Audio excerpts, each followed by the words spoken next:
Okay, so this Shabbat, the Torah reading is the second Torah reading of the entire Torah. It's the Haresha of Noach. And this is, of course, one of the most famous stories we have in the Torah. And then it's got another most famous story in it later on. It's got the Tower of Babel story in it also. And so it's a whole fascinating and rich reading that has appealed to people of all ages, right? This is like a standard Bible story that you tell tiny little kids. It's so cute. You get all these wonderful children's books with the wonderful illustrations of all the animals, going up the ramp into the ark. You have all kinds of wonderful little stories that have, worked their way off of that, the kind of children's midrash. But the story then is not exhausted by its appeal to children, because the more you get into it, the more worrying and the more complex it actually is. And it's, certainly there are parts of the story that we don't talk to the children about that become very much, an adult story. So the story is there. And as I said, the other big story is the Tower of Babel. There's a lot of genealogy stuff going on in the Torah reading as well. I have a question, a kind of a possible proposal to make, and to hear from you what you think about it.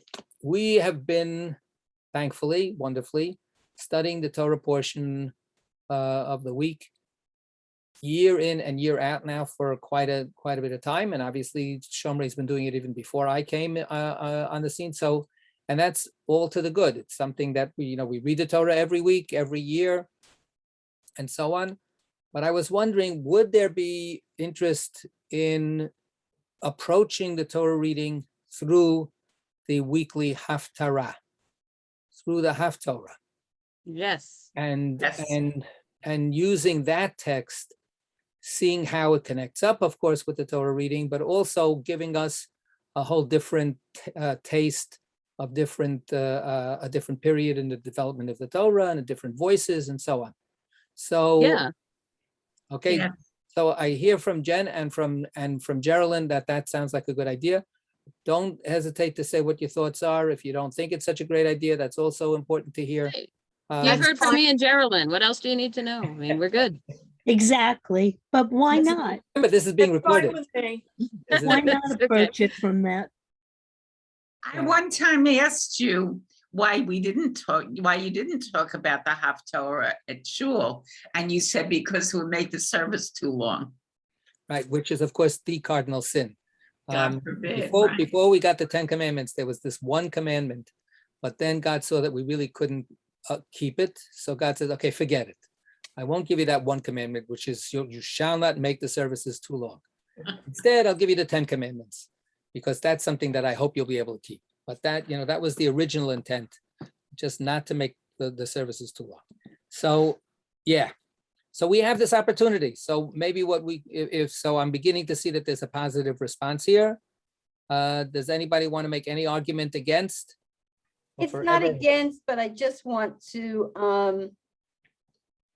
say that I tend to not really connect with the Haftarahs.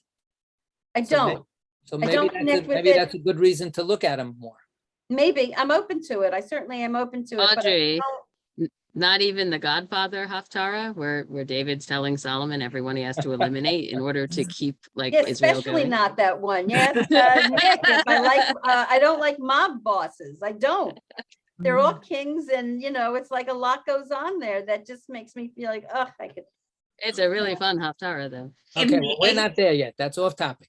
In the Eitz Chaim, there is a section where it says what the relationship is between them. Really? Yes. Of course. So, but I'm interested in I who said are something the speakers. I said something when I was on mute. I think it would be a great idea. I think it would be helpful to alternate, perhaps. Some Shabbats talk about the Torah section, some talk about Okay, I just want to also clarify that when we talk about the Haftorah, we'll be talking about the Torah portion, Okay. because the whole point of the Haftorah is that it's connected to the Torah portion. And Meryl's being very quiet. Why is that? who? Meryl, Me? yeah, you didn't react in any way. Oh, I did. No, I said I like that. I think that's good. All Because right. I know so little about any of this, that learning about the Haftorah, how it relates to the Torah is new learning. And They are related. as somebody would say, I'm up with that, or I'm down with that, or whatever. It's All good. right. Okay, adopted. Quick question. Yes. Like historically, when were later, like the whatever we read the Haftarahs from, like when were they officially cemented as this is a Haftarah for this? And is it the same for Sephardic? Like, are they always the same, or are there little differences? Right. So or if you big even differences. so that all of these are very those are good questions, and I was intending to give a little bit of an intro before we get into this specific Haftorah.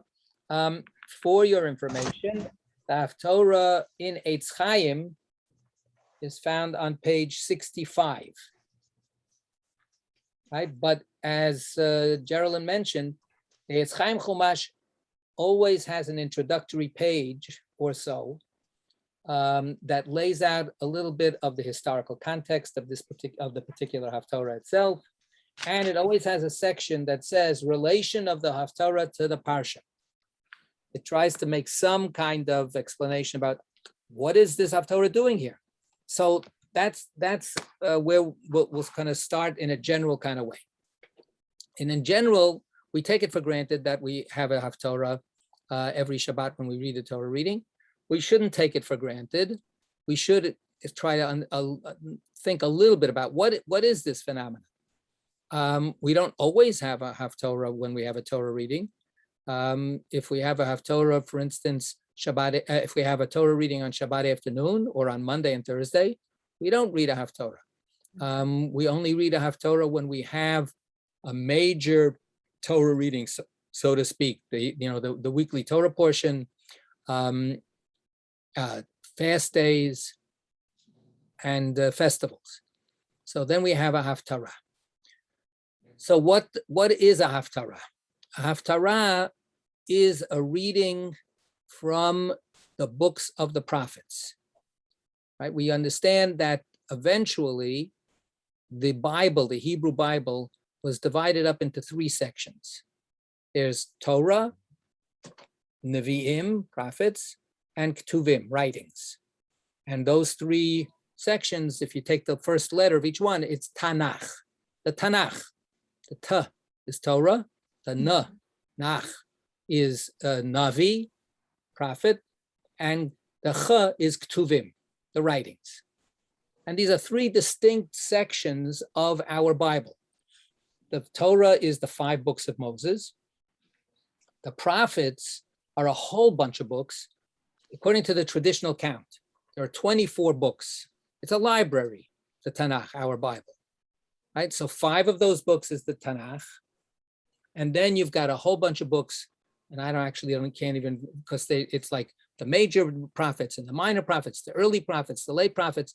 The books of the prophets are both history books. The book of Joshua belongs to the section called the prophets.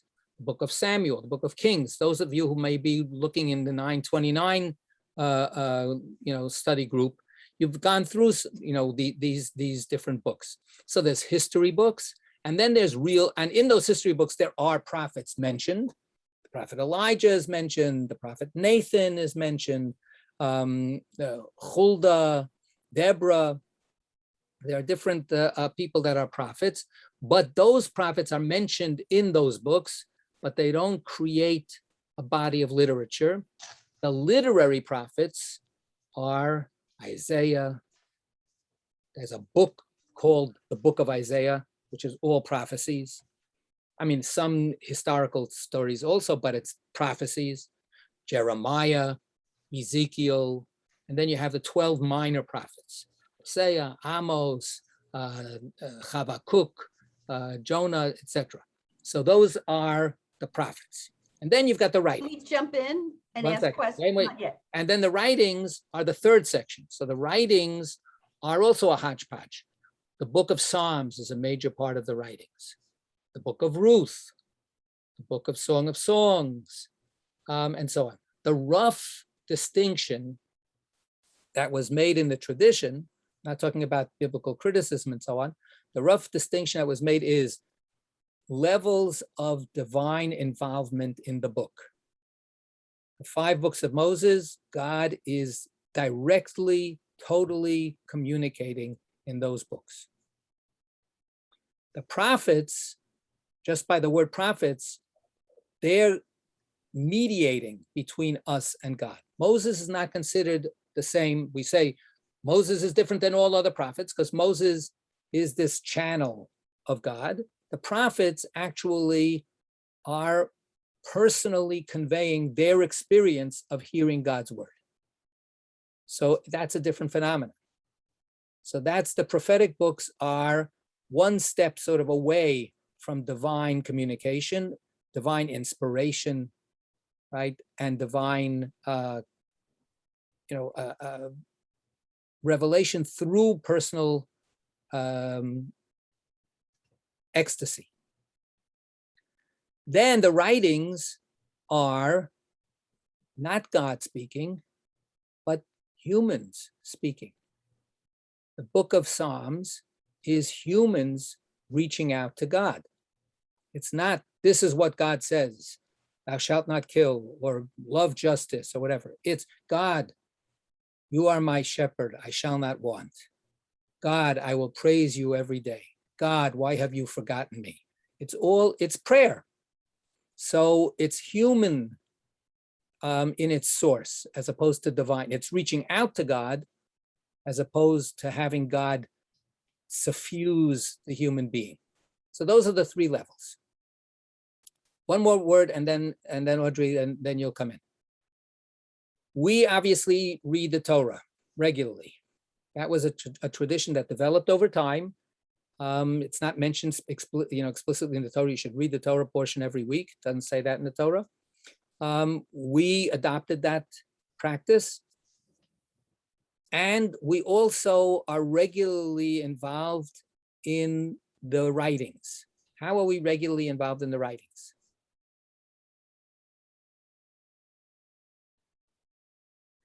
Through holidays or through the Saturday There- service? Okay, yeah, Geraldine. When we study Talmud. Well, Talmud is rabbinic stuff. That's not the writings. The writings are Tanakh. The Talmud is rabbinic, it's much later. Okay. This is the Holy Bible. What is our actual daily involvement in the book? So in the section of the Tanakh called the writings? Merle. Well, throughout the various services, regular services, Shabbat, there are Psalms scattered throughout. Psalms and other parts of the books of writings are the backbone of our prayers. All of the prayers, not just on Shabbat, daily prayers, all the time. Our prayers come out of the writings. So they are fed by the writings, they are referenced by the writings, quotations, big chunks, little chunks, verses, the writings became the basis for our prayers. So that leaves the prophets. Where do we end up actually encountering the prophets? The answer is by creating this practice of reading Haftarot. That's the major way that we get to encounter the prophets. When did this happen? The short answer is we don't know. The short answer is it comes somewhere after the idea of reading the Torah came in, because it was meant actually as an addition, as a supplement to reading the Torah. It is mentioned in the Christian Bible that we were doing it by that time. So it's a good 2,000 years old for sure. It's already an established custom. So it's been around for quite some time. The Greek translation of the Tanakh, the Septuagint, has already the translations of the prophets in, like the 2nd century BCE, something like that. And the assumption is because we needed access to the prophets. People needed to know what was being read in the synagogue. So it's early, but we don't quite know where. We don't quite know. And it developed over time also. And because it developed over time and it wasn't like some kind of like centralized decision, there are variations in the custom. So if you look at the Eitz Chaim, for instance, page 64, where we have the English page, that's the introductory page to this Haftorah, it says Isaiah 54:1 to 55:5 Ashkenazim, Isaiah 54:1 through 10 for the Sephardim. So there is a difference of custom. And there are other times when there are more than this book only tells us Ashkenazim and Sephardim. There are Italian customs, there's what's called Romaniot customs, and there were other customs depending on what kind of Torah reading cycle you had. We have heard of the fact that there's an annual cycle that we do, and there's also the Triennial Cycle, not the Triennial Cycle that is practiced today in certain synagogues. But in the land of Israel, they didn't read the Torah and complete it in 1 year. They basically read the Torah twice every 7 years. This year is a Shemitah year, is a sabbatical year. Their Torah reading practice was to finish reading the Torah twice within the Shemitah, the sabbatical year cycle. So, which is a little bit also related to giving tithes. You're supposed to give tithes. There's a cycle of giving tithes twice in the sabbatical year. So in the land of Israel, it's not necessarily shocking that their Torah reading cycle was actually related to their agricultural life. Right? The sabbatical year was about working the land, not working the land, what kind of gifts do you make from the land, and so on. So it's a land-related practice. This was then, not now? No, not now. Not now. And in Babylonia, where most Jews lived, they read the Torah divorced from the agricultural realities because they weren't living in their own land. So they created a 1-year cycle. The 1-year cycle is what we adopted. It pushed off the Jewish community in the land of Israel, eventually withered and pretty much disappeared. The Babylonian practice was adopted worldwide. And it's only now in modern times when, back to our first mitzvah, don't make the services too long, where you have pressure to say, no, we don't want to hear so much Torah reading. So let's chop it up into triennial. However, the triennial cycle that they have now has no coherence because it's based on the annual cycle. It's saying, well, we'll just take a third of what we were supposed to read. And it would in the land of Israel, it was consecutive. You didn't skip anything. You just kept on reading the same way we do. And when did they have Simchas Torah? Every 3.5 years, right? Because that's the Simchas Torah was about finishing the Torah. It was about actually reading it. I can't believe we read the whole Torah word for word, the whole thing. That's why we dance and sing. So that's the way things, change and develop. That's the way it is. So reading the prophets was adopted as a way of supplementing. Here's the Torah reading, and now the prophets who came hundreds of years later, they speak God's word through their own human experience, and yet there's a connection. Isn't it amazing that the more it changes, the more it still stays connected? Audrey, I just wanted to make sure now that you got a chance, if I haven't addressed what you wanted to find out about. What do you remember what you want to say? You probably did, but I just want to be clear that the 5 books of Moses, the prophets, and the writings are all Torah. Look, Torah is a very elastic term. They're all what's called Tanakh. Got that. Tanakh. So they are all the canonized written Torah. None of the words in those 3 sections can be changed.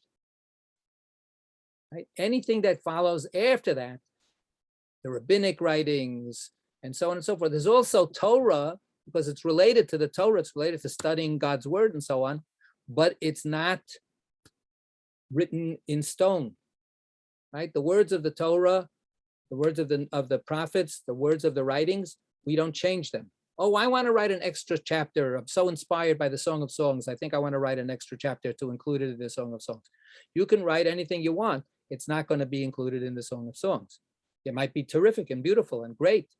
You know, it'll be a nice, beautiful Torah edition, but it's not going to ever make it into that collection.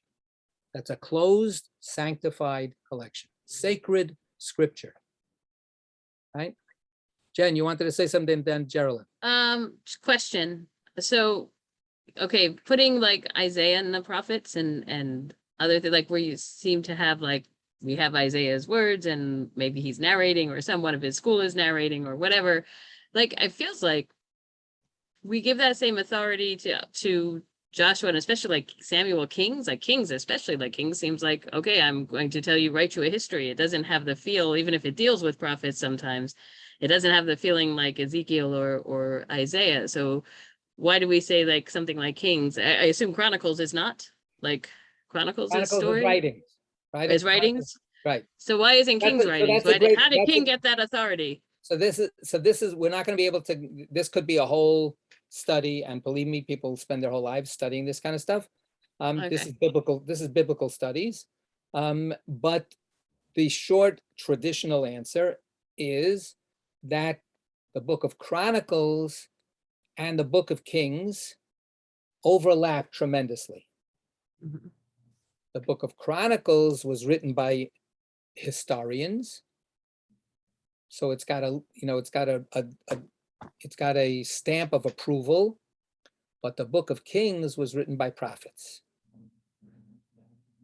That's, Which prophets do we credit them to? it depends. Different books are credited to different prophets, but but what the difference that it makes is the same words can be written by two different people. As I say, there's like a tremendous amount of textual overlap. It doesn't matter. You know, I have a book. Does Kings then have more authority than Chronicles?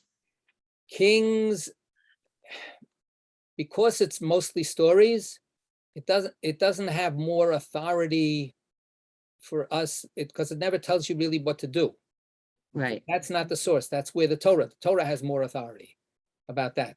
But like where they disagree, do you have to go with Kings because it's right? Where they disagree, Kings starts the ball rolling, and then what you try to do is harmonize. This is from the traditional perspective. From a biblical critical perspective, they're all just historical documents, and they all just got accepted by people in through the lenses that I'm talking about. Got it. But that's Okay. reception history, right? That's the way people took the book. They took the book that way. But they're definitely what's called sacred history. Right? Okay. Sacred history is different than history, in the sense that sacred history is not meant to be agnostic about anything, right? What we're used to today is if somebody's going to tell us what the history of something is, we don't want propaganda. We don't want fake history. We don't want, spinning things. We want to know all of the aspects. We want to know the pros and the cons and so on. This is sacred history. It has an agenda. It's going to tell you what it wants to tell you, not tell you what it doesn't want to tell you. And it's going to tell you what it wants to tell you in a way that will make its point. So for instance, biblical scholars, see quite clearly that there's an agenda to promote the line of David, of King David and his descendants, and make them divinely authorized. So in that sense, the Book of Kings is authoritative, that we are now, our tradition has accepted as the authority. Where's the Messiah coming from? The Messiah is coming from the house of David. Oh, except that in Samuel is also in the prophets, and Samuel, we have this one anti-monarchy voice periodically coming from And then Samuel God says, himself. settle down, Samuel. Okay. That's where the divine voice comes in. Absolutely. So With reluctance, as I recall. Well, God is putting up with us even in this Torah reading. Hey, we want to talk a little bit about the Torah reading of Noah. God at the end of the Torah reading says, I created a species which is actually really pretty disgusting. Forget about those invasive, what's the name of that thing again? Lanternfly. Lanternflies. Forget those lanternflies. They're not the problem. The problem is human beings. I created human beings. They're the invasive species.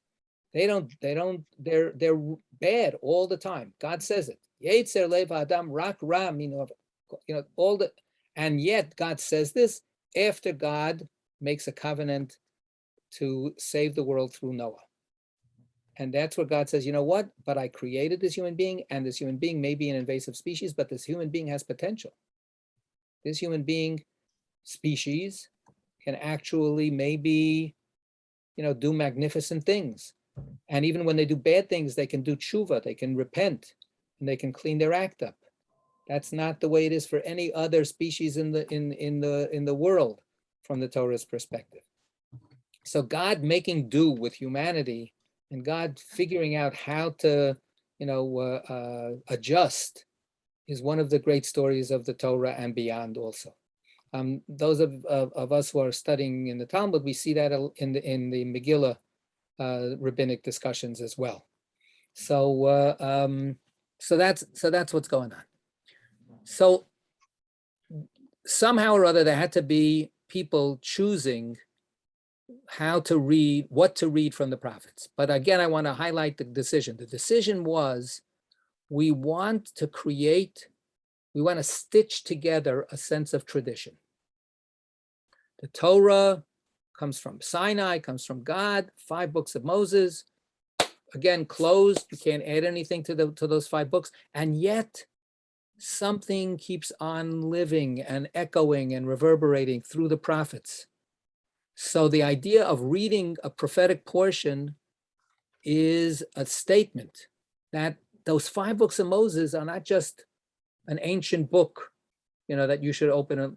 It's reverberated through history. It's actually affected the community. It's actually affected special human beings who've been attuned to that kind of divine presence. So let's see how the Torah keeps on getting redigested and respoken as it goes through history.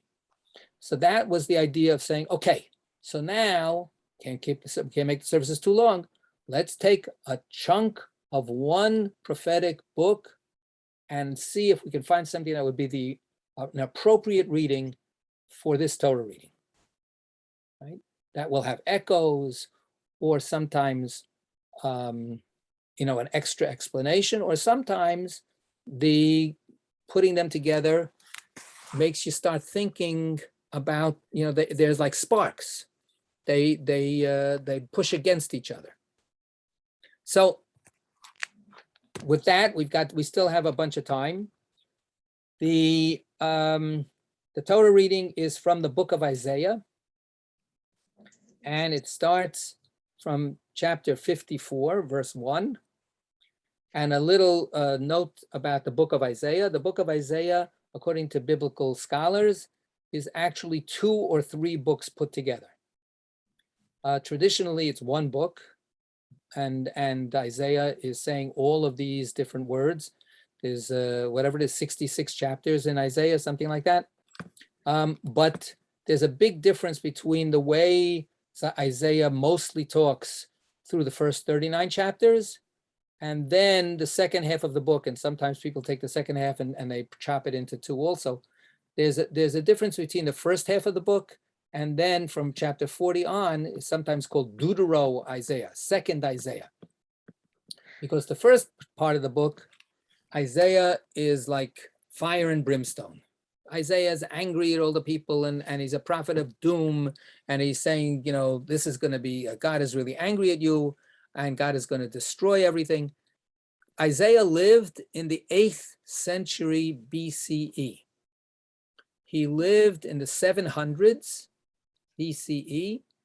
And that's the time when the Assyrian Empire was very powerful and when the Assyrians destroyed the northern kingdom. the 10 tribes, but Judah was spared. They tried to destroy Judah too, but they didn't succeed. 722 approximately is when the northern kingdom is destroyed, never to reestablish itself. And then about 150 years later, the Babylonians come and destroy the southern kingdom, Judah, and the first temple is destroyed. But then the Persians defeat the Babylonians, and then the Persians give permission, Cyrus gives permission back to the Jewish people to come back to their homeland. So the surviving remnants of the Jewish people come and establish a second temple. So Cyrus is mentioned later on in Isaiah. So biblical scholars go, aha, you see, the second part of Isaiah, which is all about restoration and about how things are all going to be okay, and God's anger is not going to be forever, and God will comfort you, and so on. We read, after Tisha B'Av, we read words from Isaiah, comfort you, the people. So those comforting prophecies and those prophecies of salvation and of restoring the Jewish people, those come in the second half of the book. So the traditional idea is that Isaiah was a prophet, so of course he knew that eventually God was going to comfort everybody. And according to historians, the first part of the book is from the 8th century BCE, and the second part of the book is from the 6th century BCE, a couple of hundred years later. So that's the way it's looked at by different readers. What we have is from the second half of Isaiah. So this second half of Isaiah is going to be a text that's going to have a lot of positive message to it. And we'll see right as it begins that that's the way it is. So let's actually start reading it a little bit. Who wants to read? Going once, going twice. This is I'd love to, Isaiah. I just don't have the Tanakh. You got to get one then. Go out. and Audrey read. has it. Go out to get Here, another you one. want me to bring it? I'll read. Or go Rather get it than on, give up my book, I'll read get it. it on your screen, right? So Isaiah chapter 54. Okay. Ready? Okay. Who's okay? Plus, Nick, Audrey, we you're have reading? one downstairs. Oh, All right. Okay. Oh, who's reading? Me. All right. Go. Shout, O barren one, you who bore no child. Shout aloud for joy, you who did not travail. For the children of the wife forlorn shall outnumber those of the espoused, said the Lord. Okay. So what is this fancy poetic language saying? There are terms here. It's using the image of women with children and women who have not had children, and saying that the barren one, right? Rejoice because your time has come, right? And the children of the wife forlorn will outnumber those who have already created a family. So this idea is of extra life, extra, new, young generation coming about. And this is, of course, also an image of a devastated people that's going to come back to life. Right? So before we get any further, is there any connection here to our Torah reading? How would we describe the connection? What's going on with how would we connect this to the Torah reading? Why is this an appropriate kind of theme?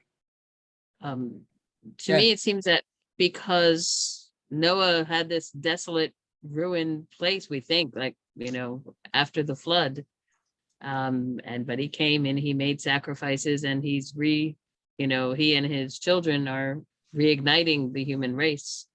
So it's like a whole, it must have been devastating to look at, but it was like a whole rebirth of humanity and a second chance. Right. So it's literally, right, a new rebirth, a new lease on life, and this is now being applied. That kind of miracle, that miraculous recovery from death and destruction is now applied to the people of Israel themselves. You have suffered devastation, you have suffered being wiped out, and you're going to come back to life too. Okay? Somebody else wanted to say something? Geraldine, yeah. And that God's not going to let it happen again. So that's the good question, right? That's in the Noah story. At the end of the story, God says, I'll never do this ever again, right? So this is a covenant, a brit, right? I'm going to uphold my part of the bargain. I'm never going to destroy the world ever again. The question always hovers over the Jewish people. When will we ever be unconditionally restored without ever worrying about blowing it again? Is that possible? The answer, of course, is when the Messiah comes. But we have historically, we've had we've had the Noah story happen twice to us. Because we had the first temple destroyed, the first wiping out of the Jewish people. And then we came back. That's what Isaiah is saying. So, hey, this is great. So Geraldine's point is, are people thinking that this is it? This is forever. Now we're in like, for this is, eternal, wonderful, reward from God. And of course, 500 years later, we lose it again, because God's demand on us is, I'm not going to destroy the world from my perspective, but if you mess up, you're just going to be bringing it on yourselves, right? So that's different. Okay, let's see how it keeps on going. Verse 2. Enlarge the site of your tent, extend the size of your dwelling. Do not stint. Lengthen the ropes and drive the pegs firm. For you shall spread out to the right and the left. Your offspring shall dispossess nations, and shall people the desolate towns. Okay, so what do we have here?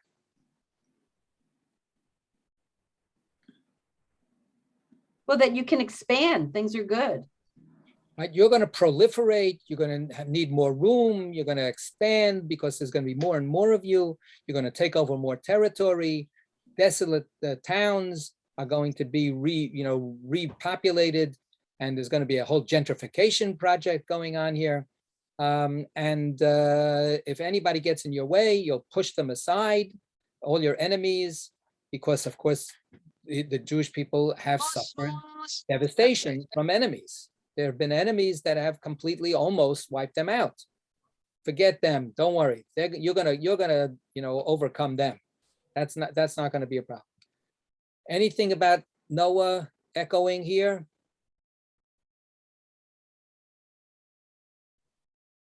Oh, yes. Go ahead. ahead, Nick. Go ahead. Well, do not stint. I mean, we must save all the animals, no? So there's something similar, but there's also something different, right? How did Noah save the world? By creating a boat, right? He made this box. He couldn't stint. He had to definitely, do the work that needed to be done. But that box, how much square footage do you think each creature got? It's like one of these like studio apartments in Manhattan. It's like, this is not spacious. I can just see some of the people thinking, should we save our lives? Are you kidding? Do you know what Noah is offering you to be able to stay on the ark? You practically can't even stretch your feet out. So here, actually, in the same way, it echoes a little bit, but it also reverses it. Right? Noah's saving effort had to be a compromise, a hard choice, keep everybody tightly together. And the rest of the expanses that were out there were dangerous and terrible and death. And now God is saying, okay, forget it. Now you can breathe easy. Now life is going to take back over. This is when Noah gets out of the ark, right? and all of a sudden everybody can breathe, and everybody can see and look around them, and it's got, you know, fresh air, and everybody can start spreading out all over the place. Yeah, Jen. So it seems a little different to me though, because I don't know what people like Noah was part of, but there's no Israel yet. There's not Right. speaking Important to point. Yes. Very important point. That's part, you know, something that we have to take note of all the time, that the Torah starts not as the national saga of the Jewish people, not as the religious communication by God to some national prophet. That's not the way the Torah starts. The Torah starts as a story of humanity. And then what we have here is the application of that universal set of issues to how it is lived by this very local, parochial, tiny little people. And this is, again, one of the big, what can I say, themes and dances, dynamics in the Torah between how universal all of this is, and then saying, but you know how we're going to focus on universal issues? By talking about one little sample, one little group, right? So by the time we get into next week's Torah reading, we're going to start focusing in only on Abraham and only on his family, and we're not going to be talking about the whole wide world. But we start with the whole wide world, right? So we shouldn't forget it. This is a universal theme, but each and every one of us in our own particularity is part of that universal, you know, story. So that's how we're living it. We're living it throughout. Okay, verse 4. Fear not, you shall not be shamed. Do not cringe, you shall not be disgraced. For you shall forget the reproach of your youth and remember no more the shame of your widowhood. Okay, what's that all about? Probably the being occupied. Yeah, right. A victim people is the powerless, people that have been despised. They know suffering.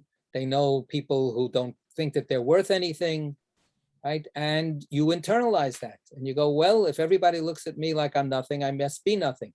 And that's a tremendous problem in any victimized society, right? How do you keep your sense of dignity? How do you keep your sense of worth and when nobody else is treating you like you're worth anything?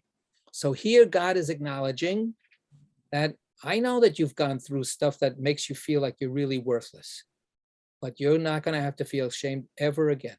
No one is going to make you feel ashamed anymore. Okay, so that's a very comforting, you know, affirmative message to the people of Israel. My question once more, is there something we can tie into this Torah portion of ours? Well, it's the rainbow. Say more. Well, the rainbow suggests forgiveness and a new day, like Right, a brand new day.